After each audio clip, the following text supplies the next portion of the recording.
हिंदू धर्म में देवी सरस्वती संगीत, कला, बुद्धि और ज्ञान की देवी मानी जाती है। कहते हैं कि उन्होंने गणेश भगवान को कलम और स्याही उपहार स्वरूप दी थी।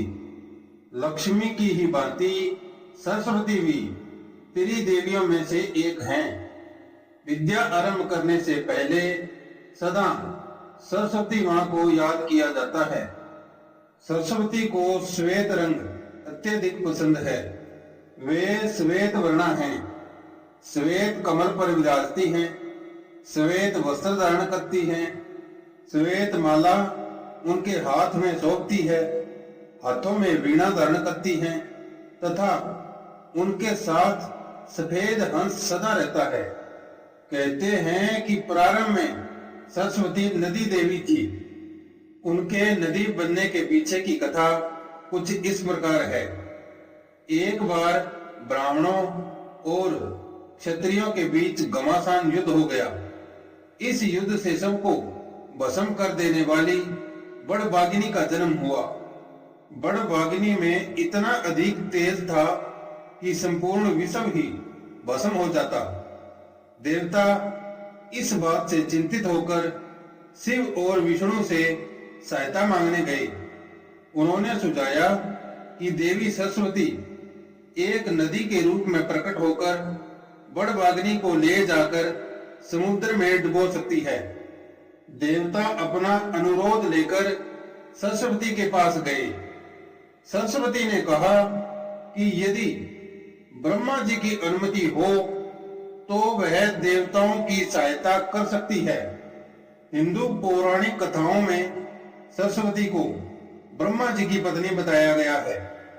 ब्रह्मा जी की अनुमति प्राप्त कर सरस्वती ब्रह्मलोक छोड़कर पृथ्वी पर आ गई। ऋषि उत्तांक के आश्रम में उनकी मुलाकात शिवजी से हुई।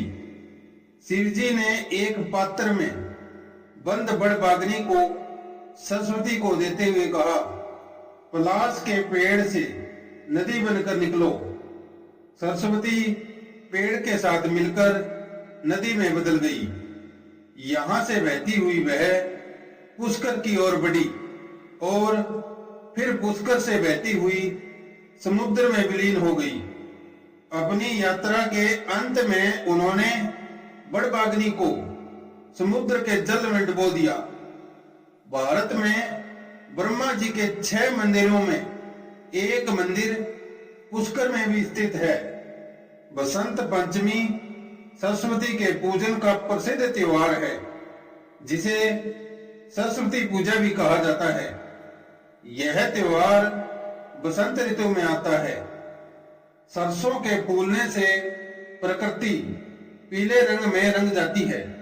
सभी लोग उस दिन पीले वस्त्र पहनते हैं। अपनी पुस्तकों, कलम, पेंसिल, वाद्य यंत्र को सरस्वती मां के समक्ष रखकर उसकी पूजा करते हैं।